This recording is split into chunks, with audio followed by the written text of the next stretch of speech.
మహర్షి అత్రేయ యొక్క తపస్సును చూసి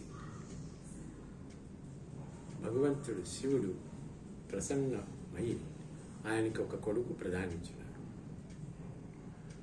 ఆ కొడుకు పేరే దుర్వాస ఋషి. దుర్వాస ఋషి గురించి పురాణాల్లో అంబారీష్ గురించి, ద్రౌపది గురించి చాలా లీలలు ఉన్నాయి.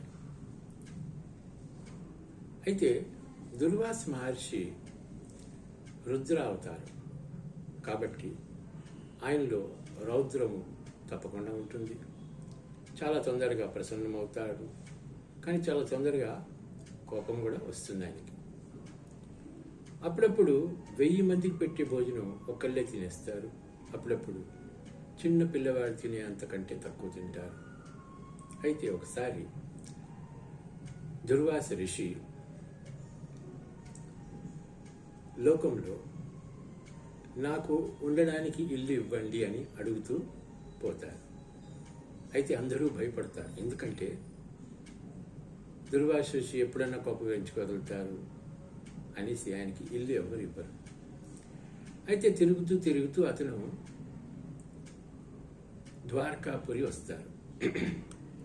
భగవంతుడు శ్రీకృష్ణుడు అందరికీ ఆశ్రయం ఇచ్చేవారు కదా, అందుకని దుర్వాస ఋషికి ఒక ఇల్లు కట్టి ఇస్తారు.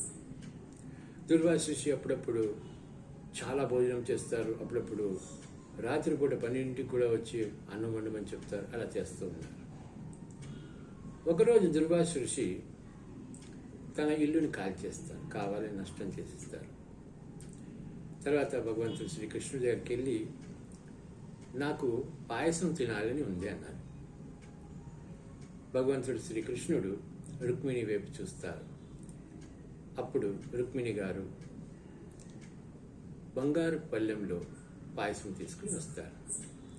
దుర్వాస ఋషి కొంచెం తినేసి మిగిలింది వదిలేస్తారు. వదిలేసినాక ఆ వదిలేసిన ఎంగిలి పాయసంని కృష్ణుణ్ణి తన శరీరం మీద రాసుకోమంటారు.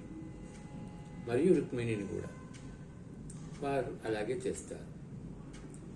ఆ తర్వాత దుర్వాస ఋషి ఒక రథాన్ని తెచ్చి దానికి రుక్మిణిని కట్టి నడపడం ఆరంభిస్తారు.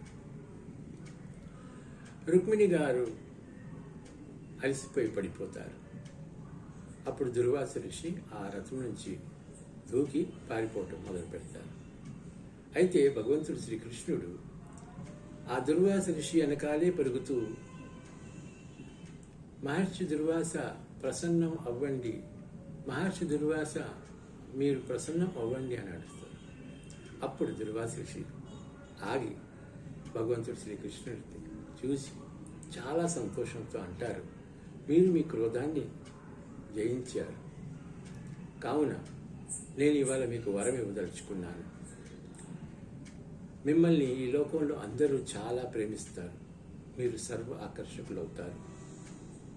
మరియు మీ ఖ్యాతి అక్షయముగా ఉంటుంది. దానికి ఎప్పుడు క్షయం ఉండదు, నష్టం ఉండదు. మరియు మీరు నా ఎంగిలి పాయసంని మీ శరీరం మీద రుద్దినందుకు మీ శరీరానికి ఏ అస్త్రము శస్త్రము ఎటువంటి హాని చేయలేవు.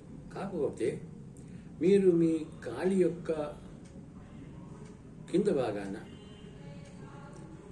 ఆ పాయసాన్ని రుద్దలేదు కాబట్టి ఆ భాగం తప్పితే మీ శరీరాన్ని ఏ అస్త్రము శస్త్రము ప్రహారం చేయలేవు. మరియు రుక్మిణి వైపు చూసి అంటారు, మీ శరీర కాంతి ఎప్పటికీ తగ్గదు. మీకు మీ జీవితంలో ఎప్పటికీ ఏ అనారోగ్యము రాదు, ముసలితనము రాదు అని ఆశీర్వదించి దక్షిణం వైపు వెళ్ళిపోతారు. భగవంతుడు శ్రీకృష్ణుడు రుక్మిణి తిరిగి ద్వారకా వచ్చినప్పుడు దుర్వాస ఋషి ఇల్లు మొదటి మాదిరి బాగానే ఉంటుంది. రాధే రాధే.